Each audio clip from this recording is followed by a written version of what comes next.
በሚስቱ በኩል ያለው ነገር ያልኖረውን ወንድማችን ያልኖረው ማለት ለምሳሌ አክል እነሱ እንደሚሉት ነፂ ሪሌሽንሺፕ ትዳሩ ከቆመ ወደ 3-4 ዓመት ሆኖታል። ሲመጣ እዛ ታሞ ነው የመጣው። ታሞ ሲመጣ እሷ ልታስታምመው አልቻለችም ስላልፈለገች።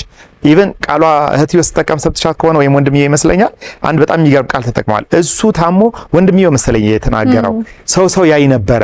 እዚህ በሰው ተከቦ የኖረ ሰው የሚያስታምመው አቶ አሜሪካ ላይ። ስለዚህ ከዛ የተነሳ ወደዛ አልሄድም አለ። ኦኬ አልሄድም አለ የሚል ነገር ተነስቶ ነበረ።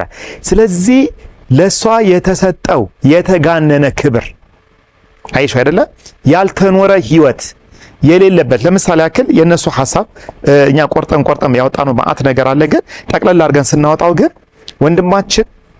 ወንድማችን ተቃጥሎ ነው የሞተው፣ ታሞ ነው የሞተው፣ ዋጋ ከፍሎ ነው የሞተው። እሱ ከሞተ በኋላ በሱ ስም የሚነገደው ነገር ይቁም ነው። ለምሳሌ ያክል በገንዘብ ብቻ አይደለም ባይዘው የሚነገደው፣ እውቅና እኮ ይነገዳል። እውቅና በደንብ ይነገዳል። በደንብ ነው እውቅና የሚነገደው። ክብር ይነገዳል።